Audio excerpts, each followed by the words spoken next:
누가복음 19장 11절에서 27절 말씀을 같이 읽음으로 받습니다. 그들이 이 말씀을 듣고 있을 때에 비유를 더하여 말씀하시니 이는 자기가 예루살렘에 가까이 오셨고 그들은 하나님의 나라가 당장에 나타날 줄로 생각함이더라.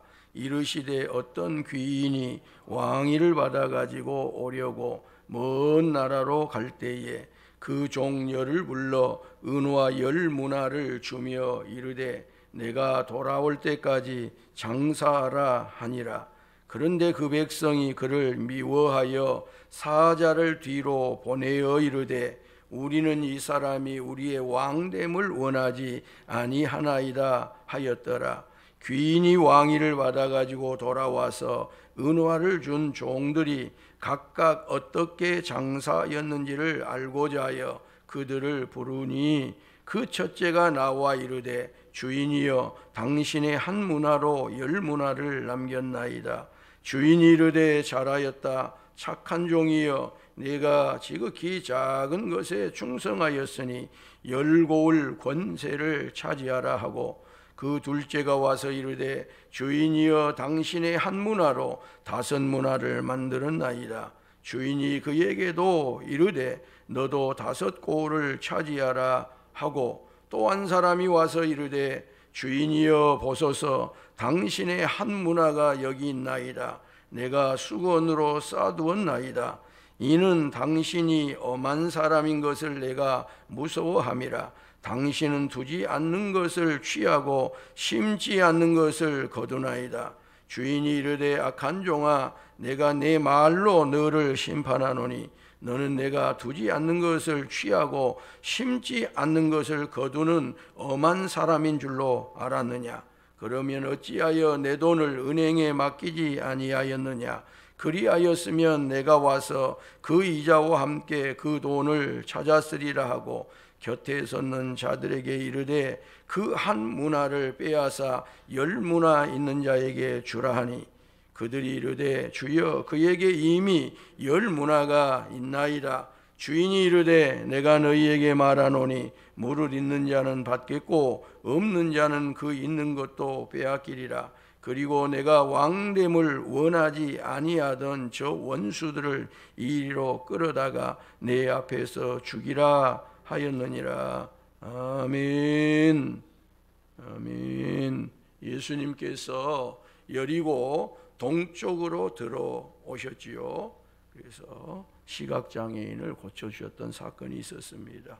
이제 서편으로 예수님이 여리고를 빠져나가시려다가 예수님을 꼭 한번 만나기를 원하는 이 삭개오가 돌감람나무에 키가 작은 어린 친구들이 올라가 있는 돌감람나무에 올라가고요. 그 돌감람나무에 올라가 있는 관세청장이요 부자인 이 삭개오의 그 마음을 우리 주님이 받으셔서 삭개오야 속히 내려오라 내가 내 집에 유하여야겠다 했고요. 예수님이 지금 삭개오의 집에 가서 삭개오의 그 결단을 들으시고 삭개오에게 너는 아브라함의 자손이고 네가 구원이 오늘 너희 집에 이르렀다고 하고 하나님 나라 복음을 지금 한참 전파를 하고 있는 그 중입니다. 이때 사람들은 이 모습을 보고 어떤 생각을 했냐면 하나님의 나라가 당장 임할 것으로 생각을 합니다. 예수님께서 로마 정권을 물리치시고 유대인의 왕이 되셔서 유대인의 나라를 강력하게 세울 것을 저들이 확실하게 믿고 있었어요. 지리적으로도 마찬가지입니다. 여기 여리고를 떠나면 예루살렘까지는 24km 길밖에 안 돼요. 한 나주 정도 되나요? 24km 길밖에 되지 않습니다. 그런데 예수님은 사람들이 이렇게 하나님의 나라가 자신을 통해서 왕권 국가가 지상에서 세워질 것에 대해서 희망하고 그게 이제 24km밖에 남지 않았다. 임박하게 당장 임할 하나님의 나라를 세상의 왕권 국가를 꿈꾸는 저들의 하나님 나라의 그릇된 생각을 예수님은 바로잡아줘야 했습니다. 오늘날도 마찬가지입니다. 그릇된 것을 그대로 두면 아니 되겠지요. 반드시 바로잡아야 되겠죠. 하나님의 나라가 당장 임하지 않는다는 겁니다. 한번 합시다. 하나님의 나라는 당장 임하지 않는다. 이 당장, 금방, 급박하다고 하는 곳에 뭐가 있어요? 사기가 끼어요. 거기에 마가 낍니다. 아이고 지금 급합니다. 당장입니다. 그런 것들은 여러분 대부분 다 물리치세요. 당장 누가 돈이 필요하다고 금방 좀 돈 좀 해주면 또 금방 주겠다네요. 이건 거의 사기입니다. 저도 몇 번 그런 경험이 있지만 급하다는 거예요.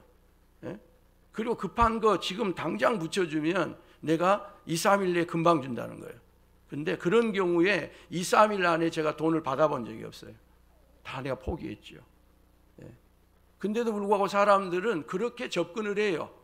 당장 필요하다는 거예요. 여러분 당장 필요한 경우가 얼마나 있어요? 그렇게 많지 않아요. 뭐 은행이나 어디서도 그렇게 당장 돈을 달라고 하는 경우는 없어요. 없어요. 하다못해 고리대금업자들도요.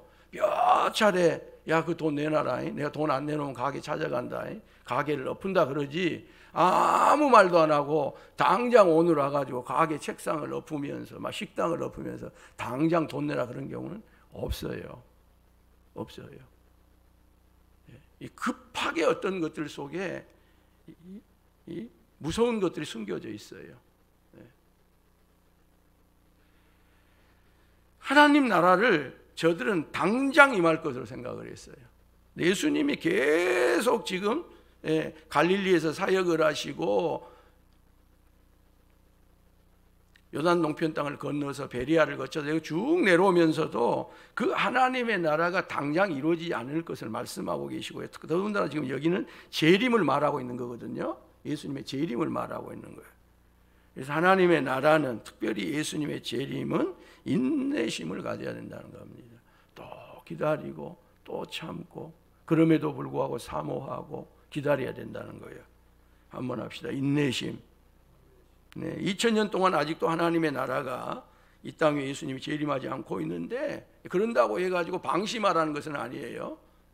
방심이 아니라 더 인내심을 가지고 더 끈기 있게 하나님의 나라를 기다리고 그 안에서 주신 사명을 잘 감당해야 될 것을 말씀하고 있는 비유가 오늘 여기 문화의 비유예요. 이르시되 어떤 귀인이 왕위를 받아가지고 오려고 먼 나라로 갈 때에 예수님이 비유를 말씀하셔요.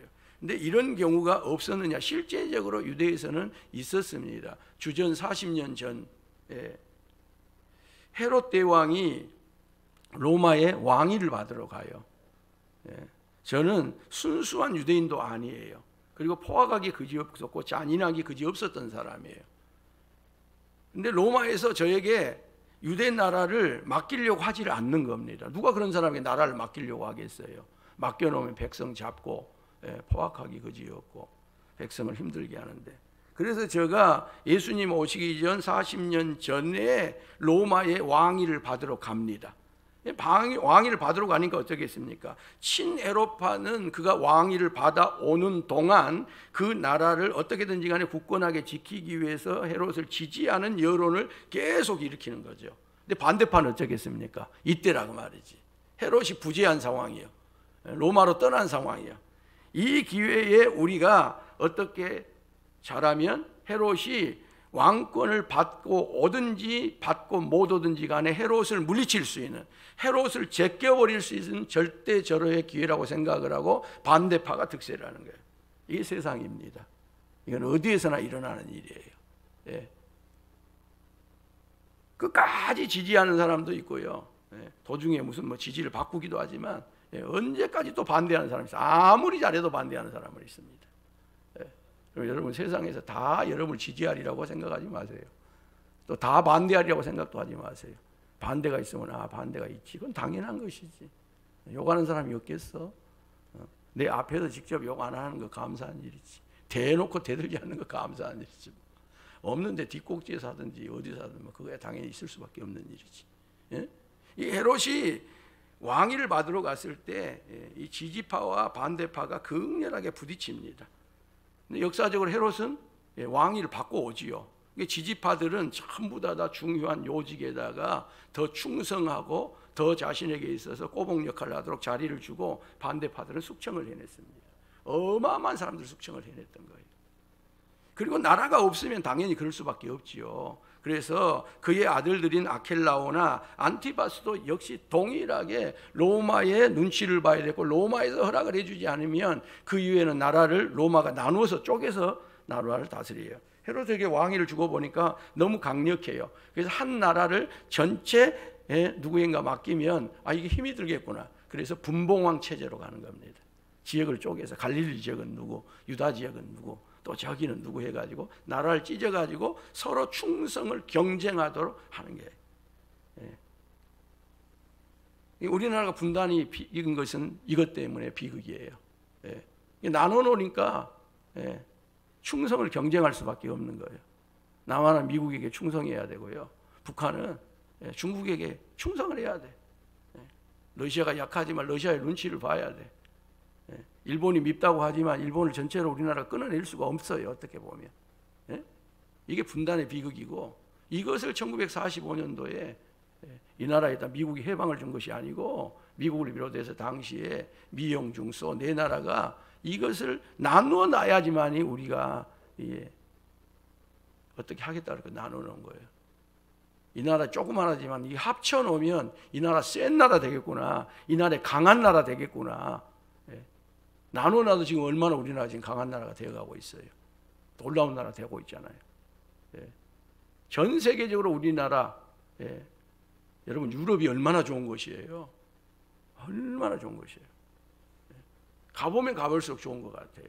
이탈리아가 코로나로 인해서 굉장히 어려운 가운데 있지만요, 얼마나 좋은지 몰라요. 이거 날마다도 살고 싶다 그래요, 실제로. 그 로마 같은 데는요, 대형 버스가 들어가지도 못합니다. 아예. 우리나라 같으면 난리 날 겁니다. 뭔 이런 나라가 어디가 있어. 걸어다니게 하네. 버스가 못 들어갑니다, 그 나라는. 그래서 멀리 외곽 지역에다가, 전 세계적으로 관광을 하도 먼 외곽 지역에다가 주차장 만들어 놓고 거기 따고 걸어 들어오라 그래, 로마 시내까지.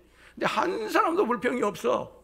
그 엄청난 돈 쓰고 가가지고 200만 원씩, 300만 원씩, 500만 원씩 돈 쓰고 가지고 저 멀리다가 주차장 해놓고 걸어온다도 불구하고 뭐 다리 아프다는 소리도 안 하고요, 욕도 안 해요.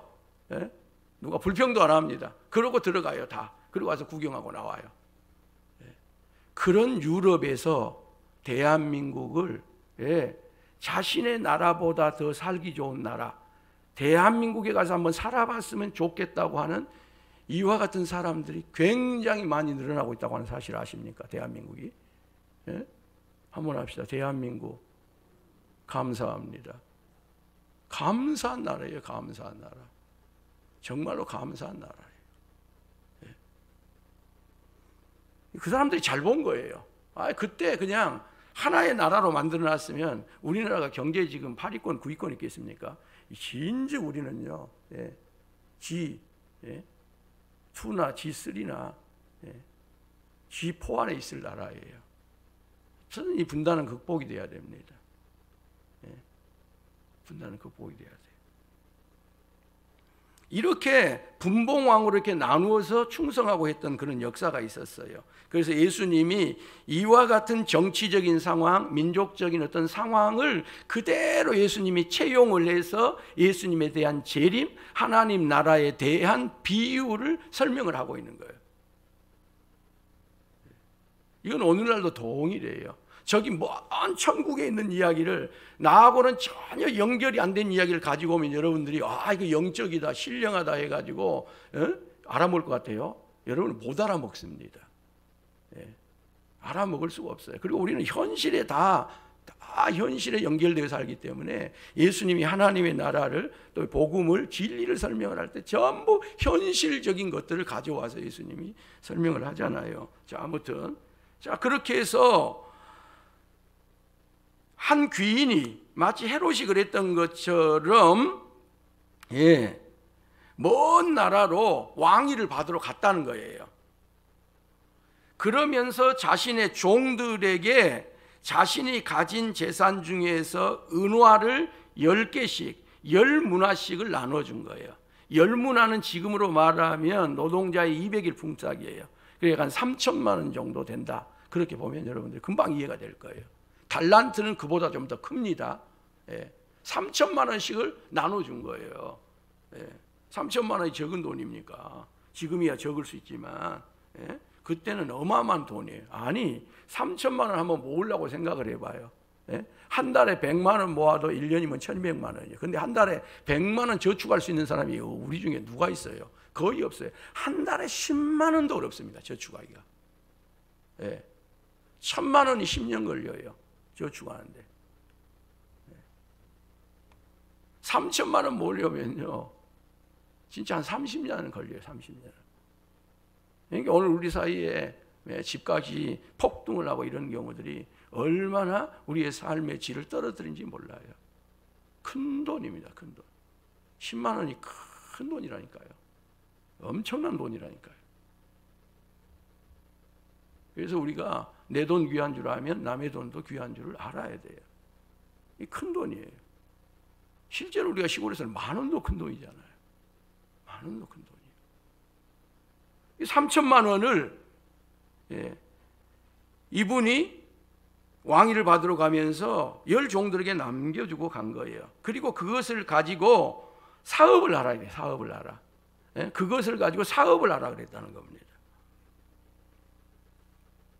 그때의 그 백성들은 이 귀인을 미워해서 사자를 뒤로 보내어서 말합니다. 우리는 이 사람이 우리의 왕됨을 원하지 아니하나이다.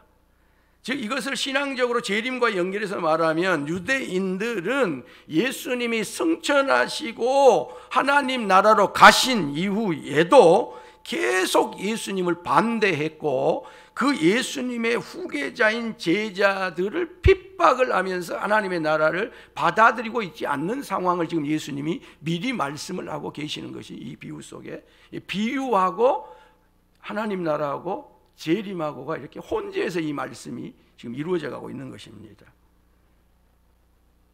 그런데 그 백성이 아무리 미워하여도 그 귀인이 왕이 되기를 원치 않아도 이 귀인이 왕위를 받아 가지고 돌아온다는 거예요. 한번 합시다. 원하지 않아도 미워해도 왕위를 받고 이 귀인이 돌아오신다. 즉 뭐예요? 예수님이 재림하신다 그 말이에요. 반드시 예수님은 재림한다는 거예요. 너희들이 재림을 믿지 않든 재림을 방해하든 어쩌든지 간에 예수님은 반드시 하나님 나라 왕권을 받아가지고 이 땅 위에 심판주로 재림한다고 하는 거예요. 이건요 어떤 경우도 틀리지 않아요.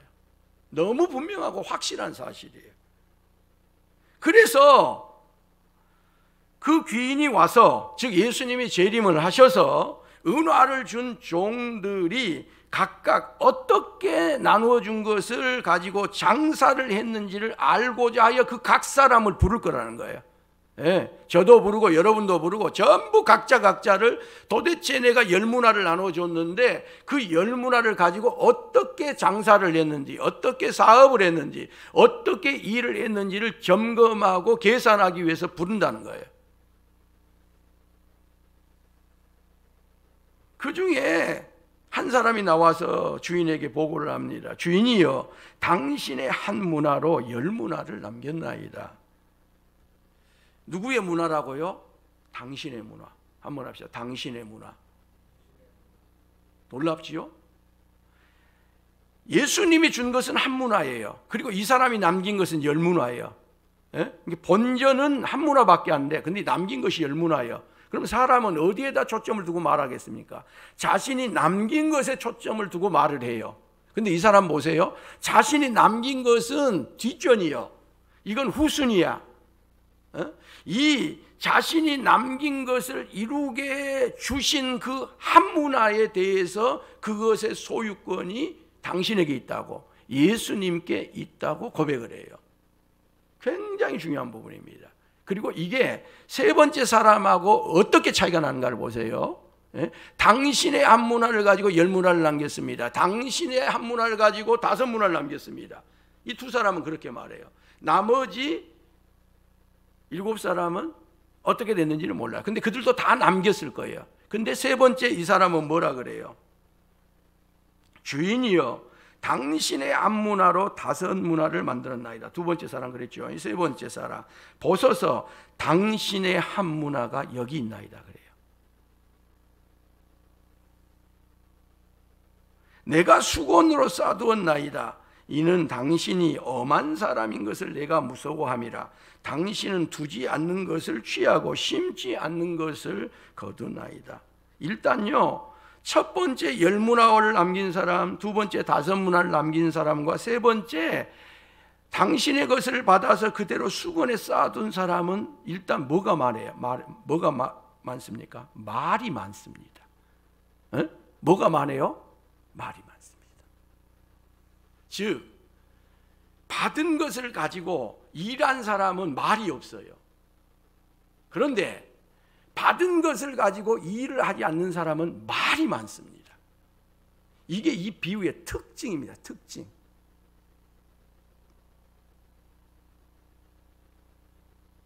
그리고 그가 한 말은 실언입니다. 실언. 주인에 대한 악담입니다.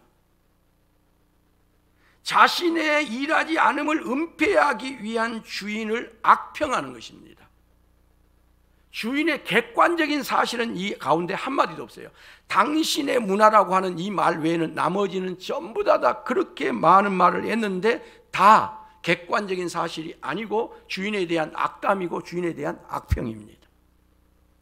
그래서 오늘 예수님은 이 사람이 한 문화를 가지고 수건에 쌓아가지고 남기지 않는 채 둔 것을 가지고 심판을 시작한 게 아니고 이 사람이 한 말을 가지고 심판을 합니다.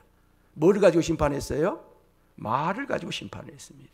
심판은 어디에서부터 시작되냐? 말로부터 시작됩니다. 말로 시작됩니다. 이건 구약에서부터 여기 예수님의 말씀까지 연결되는 매우 중요한 그리스도인들이 잊어서는 안 될 중요한 심판의 기준이에요. 심판의 원리예요. 이걸 잊어버리면 안 됩니다.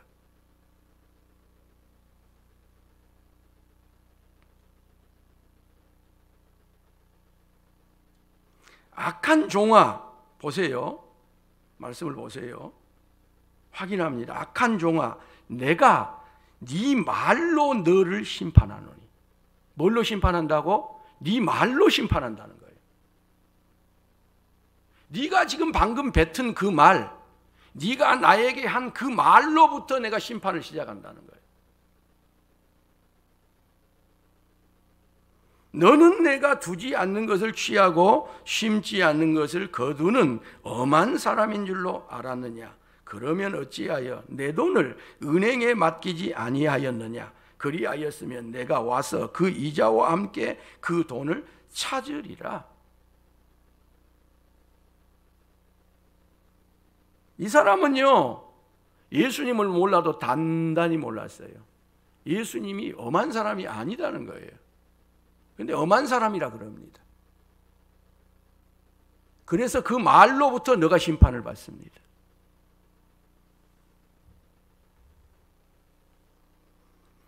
그리고 예수님은 심지 않는 데서 거둔 분이 아니에요. 심는 데서 거두는 분이에요. 세상에 꽁것은 없습니다. 꽁으로 먹으려면 안 됩니다. 아주 특별한 경우, 아주 예외적인 경우에 심지 않는 것으로 거두는 경우가 있었어요. 그러나 나머지는 심는 데서 거두도록 합니다. 노력하는 데서 거두도록 합니다. 땀 흘린 데서 거두도록 합니다. 노동해서 거두도록 합니다. 그래서 창세기에 너가 이마에 땀을 흘려야지만이 먹으리라 하는 것은 저주가 아니에요. 이건 인간에게 주신 가장 중요한 신성한 축복이에요. 노동의 축복이에요. 일하는 것의 축복이에요. 그 일이 어떤 일이냐 하는 것은 세상이 갈수록 분화되기 때문에 일의 방식이 달라지지만 기본 근간에는 심어야지만이 거두어요. 수건에 쌓아가지고는 거둘 수가 없는 거예요. 가만둬 가지고는 거둘 수 없어요. 그대로일 뿐이에요. 아니, 여기 동전이나 이런 것은 썩지 않기 때문에 그 가치가 그대로 가지고 있지만, 나머지는 수건에 싸두면 썩어버려요. 부패버려요. 없어져 버려요. 그래서 오늘날도 사람들이 경제적으로 돈을 가지고도 돈을 자꾸 굴리려고 하는 거예요. 계속 굴리려고 하는 거예요. 이 돈을 가지고 이게 하나로만 놔둔 것이 괜찮은지, 아니하면 달러를 좀 놔둬야 되는지, 아니하면 중국의 위안화를 좀 놔둬야 되는지, 유로를 좀 놔둬야 되는지, 같은 돈이로되 그 돈을 어떻게 놔둬야 되는지, 많은 사람들이 그렇게 지금 현재 경제를 생각을 하고 있어요. 저 같은 경우도 잘 못 가지만 어쩌다 외국을 가서 달러를 좀 만지게 되면 이 달러를 좀 놔둬야 되는가? 그때만 그런 생각을 한다는 겁니다. 가서 유로화를 쓰면 유로화를 좀 놔둬야 되나? 그때 가서 그런 생각을 한다는 거예요. 그리고 우리 집에 동전으로 남아있는 거, 나머지는 그냥 급하니까 그냥 그 얼마가 됐든지 간에 얼른 하나로 바꿔가지고 현재 쓸 돈도 없는데 뭘 이것을 놔둬, 그렇게 생각을 하고 그냥 하나로 다 지폐가 될 만한 건 1,000원짜리 정도로 다 바꿔버리고, 동전 있대, 동전. 몇 센트 뭐 이런 거 동전 가지고 있어요. 저도 이번에 사랑의 빵 채우려고 막 이것저것 다 뒤져보고요 하니까 그 동전 나오더라고. 그런 동전. 이걸 좀 금을 좀 사서 놔둬야 되는지, 아니면 주식을 좀 사서 놔둬야 되는지, 아니면 좀 채권에다 투자를 해야 되는지, 아니면 요즘 사람들이 하는 것처럼 뭐 채굴을 한다고 하는데요. 그거 있잖아요. 요즘 뭐 하는 거. 비트코인을 좀 사야 되는지. 비트코인 말고 뭐 요즘 뭐 또 뭐 희한한 코인도 나왔다 합니다만.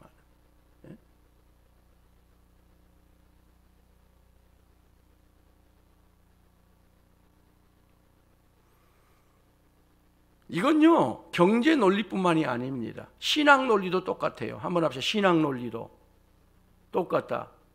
믿음의 논리도 똑같다. 지금 예수님이 지금 사업을 설명하고 있는 게 아닙니다. 하나님 나라 사업을, 하나님 나라에 대한 믿음을, 하나님 나라에 대한 신앙을 가장 사람들이 알아먹기 쉬운 경제를 가지고, 돈을 가지고 설명을 하는 것이고, 이렇게 돈을 가지고 하나님의 나라를, 비유를 설명하는 것이 비유 중에서요 과반이 넘어요.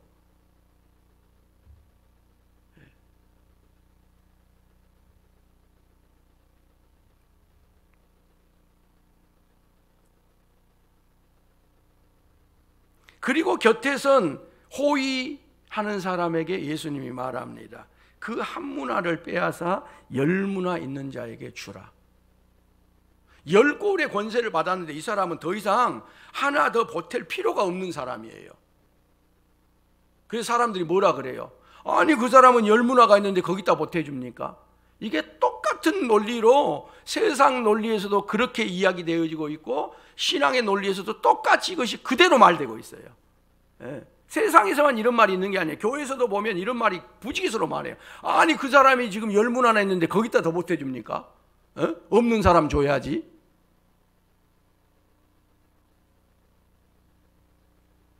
근데 이 땅의 논리와 이 하나님 나라 논리가 다른 것이 아니라는 거예요.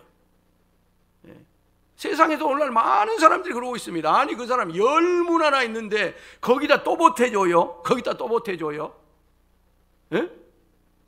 교회에서도 이 말 저 말이 있지만 그 말의 깊이로 들어가 보면 다 이런 말이에요. 그 사람이 10문화나 있는데 거기다 뭐 또 한 문화를 또 줘요? 그걸 또 빼앗아서 줘요? 여러분, 이게 하나님 나라입니다. 이게 신앙 원리입니다. 이게 믿음의 원리예요. 그래서 복음서로 오면요, 말씀이 훨씬 더 구체적이에요. 직설적이에요. 확실해요. 분명해요.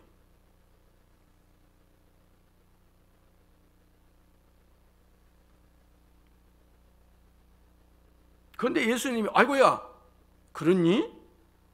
그리고 그러지 말으라 그럽니까? 안 그래요. 내가 너희에게 말하노니 무릇 있는 자는 받겠고 없는 자는 그 있는 것도 빼앗기리라. 그리고 이것이 격언이 돼요. 격언. 여러분, 이건 격언입니다. 이건 잠언입니다. 무릇 있는 자는 받겠고 없는 자는 그 있는 것도 빼앗기리라. 누구의 것이에요 이게? 아버지의 것이요, 예수님의 것이요. 그래서 그분이 옮겨가요. 어떻게 간다고요? 옮겨가 버린다니까요. 옮겨가 버려. 하나님께서 내게 주신 것을 정말 귀하게 여기고 그분을 제대로 이해하고 그분이 원하시고 바라시는 대로 그것을 확장하고 그것을 열심히 불리면 더한 것을 받지만, 하나님을 잘못 이해하고 하나님께서 주신 그 깊은 목적을 자신의 목적으로 덮어버리고 자신의 뜻대로 해서 그대로 수건에다 싸서 놔둬버리면 본래 주신 그 하나도 옮겨가 버려요. 이동해 버려요.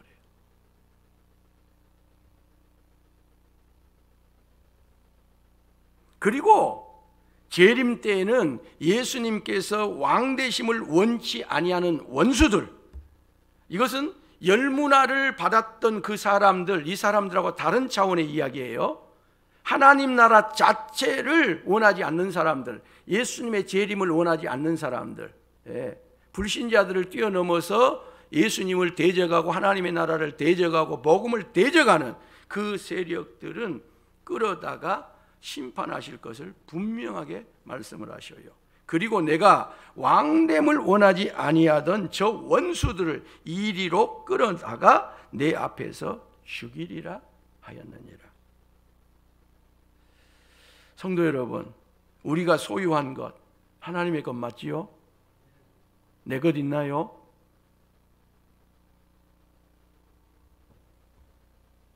그분이 만물의 주인인 것 믿지요? 우리가 그분으로부터 오늘 하루를 받았어요. 아멘이죠? 그 하루 오늘 받았어요. 근데 우리는 이 하나님으로부터 받은 하루를 내 시간표로 씁니다. 내 계획대로 씁니다.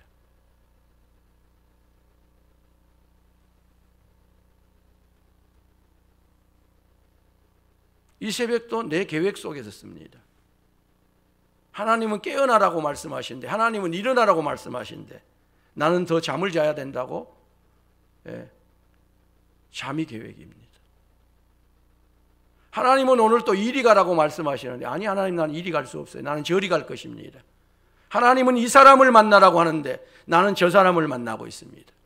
하나님은 이 일을 하라고 말씀하시는데 나는 저 일에 관심을 갖고 그 일에 분주합니다. 하나님이 우리에게 주신 하루, 이 하루를 잘 사용할 수 있기를 원합니다. 그분이 주신 능력, 그분이 주신 재물, 그분이 주신 모든 것을 우리가 위탁받았으니 예수님 재림하실 나를 사모하면서 확신하면서 더 잘 사용하는, 귀하게 사용하는, 그리고 주신 것에서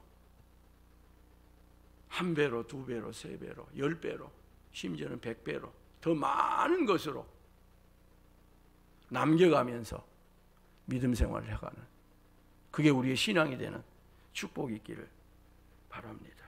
혹여라도 아직도 우리가 하나님께 받은 그 문화를 수건에 싸서 그대로 두고 있는 분이 있다면 얼른 오늘 풀으셔요. 그리고 그 수건 버려버리세요. 네? 그것 가지고 열심히 사명 감당하시기 바랍니다. 열심히 사명 감당하시기 바랍니다. 그런 우리 영광 있게 되기를 주의 이름으로 축원합니다.